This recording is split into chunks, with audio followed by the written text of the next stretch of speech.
Alright, so here's a car with the seatbelt that wouldn't roll up. A friend of mine says, I can't use my car, the seatbelt won't roll up. So I came and took a look at it, and sure enough, the seatbelt wouldn't roll up. I was able to get it to roll up, and as you saw, it rolls up. Okay, now she had taken a pair of pliers and chewed away at the car. Let me show you what else she did when she tried to make this thing. You can see right here, she literally grabbed the belt and tried to pull. Let me see if I can focus on that. You see where she tried to pull the belt with a pair of pliers and scratched up the whole mechanism. And how I got the thing to move was this part here on this particular car. I was able to force this up a little bit, and it had been folded over from where you can see she pulled the belt and ripped at it.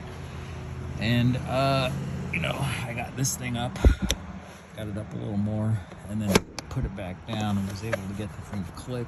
And there's a mechanism in here that's like a spool, and so that spool you know, is in here and rolls around, and when you pull it all the way out, which I don't recommend you do, you pull it all the way out, it can get stuck, and you got to get it to the point where it clicks and it starts to rolls up.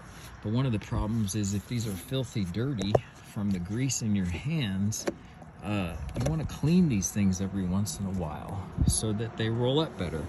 This person has been arguing with me for the last 20 minutes that cleaning the seatbelt is useless, will not help, and yet you see where the belt rolls up just fine. And the reason it rolls up fine is because it's wet. And by being wet and by getting it to loosen up, I was able to get the thing to move better. But it just makes common sense that the dirtier your seatbelt is, the less it's going to roll up.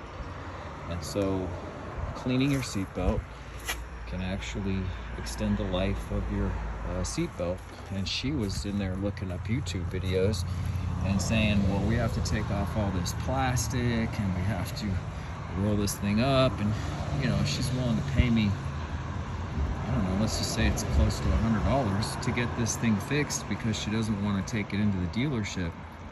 This is a lady who, you know, recently her car wouldn't work, and she needed a jump, and a neighbor came by and altered the neighbor and crossed the negative and the positive. So he connected the negative on his battery to the positive, or what you might call the black negative, to the red positive terminal, and then the opposite. And she tried to tell him, hey, isn't that wrong? Isn't the black supposed to be on the black and the red supposed to be on the red? And he said, oh, it'll be fine, it's my car, I know my car. And she didn't say anything. And when he did the charge, he blew her battery, caused a lot of electrical problems, ended up costing her $400 to get a car fixed. And it's like, what did she need? She just needed to get down to Walmart, you know, and maybe whatever, or get a new battery somewhere like AutoZone or O'Reilly's. They'll put the battery in there for you. If you don't know how to do it, they'll come out of the store and do that like Walmart, and they do price matching and stuff with Walmart. But anyway, she just needed a new battery, and then she ended up having to have the car towed and spent $400. So, you know, someone could come out here and really take advantage of someone like that and say, oh yeah, sure, it's gonna be like $300 and we better gotta replace the mechanism, pull all this plastic off. It's gonna take about 4 or 5 hours.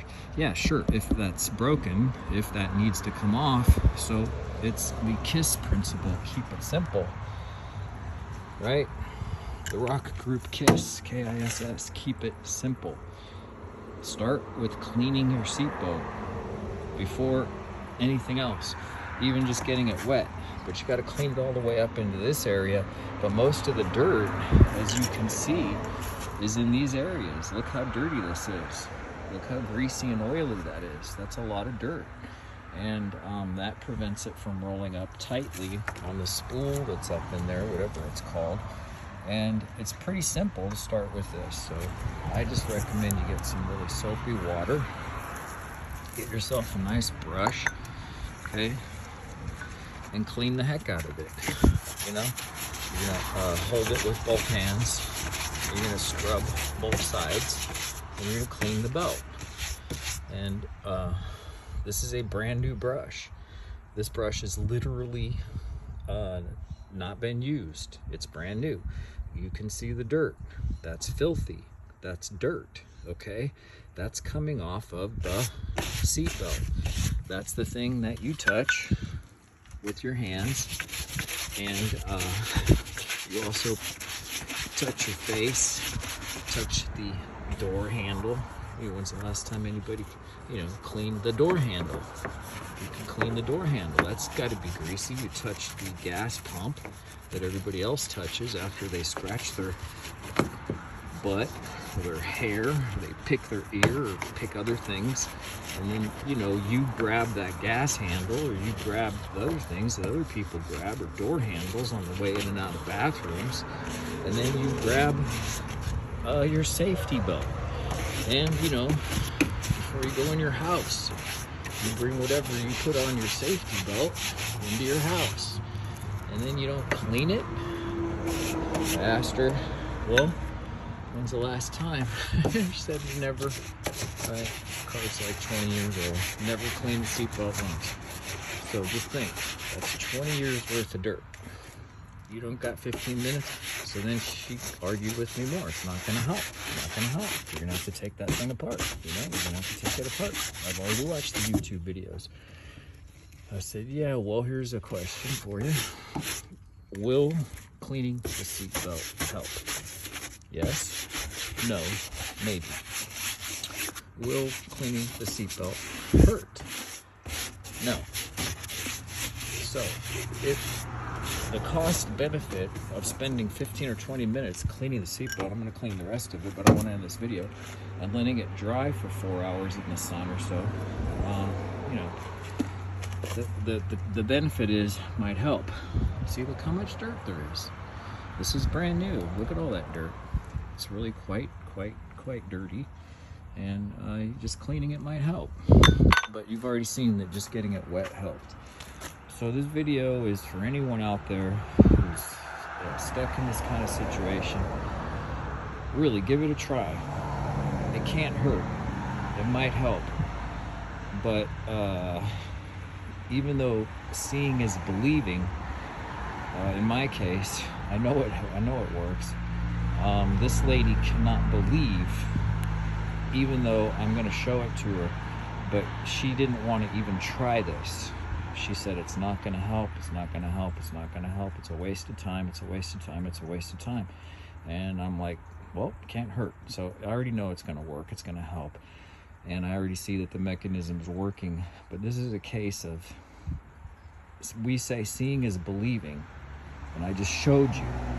But you could watch this video and you could be like her, and you could say, it's not going to help, I'm not going to do it. And then take your car in and spend $150 or $250 and have somebody replace that. Be my guest. Go ahead. You have that choice too. But cleaning it could help, can't hurt. Unless you, warning, this is still going to be dirty. It's almost impossible to get this thing thoroughly clean. However, you can clean it up pretty good and get most of the dirt out of there. I don't think you can get all the dirt out of there. And, follow whatever recommendations, manufacturer recommendation for the proper cleaning and all that sort of stuff. But if you have clothing that you don't want to get stained, be careful that this is dry before you get back in the vehicle, because the dirt will still come out of here if it's wet. So just be careful. You've loosened up all that grease and dirt, and just look at that. That's a lot of really nasty stuff. This will flex better, it will roll up better, it will go into the mechanism better, it will help, in my opinion. It cannot hurt. Give it a try. Good luck. Thanks for those of you who hung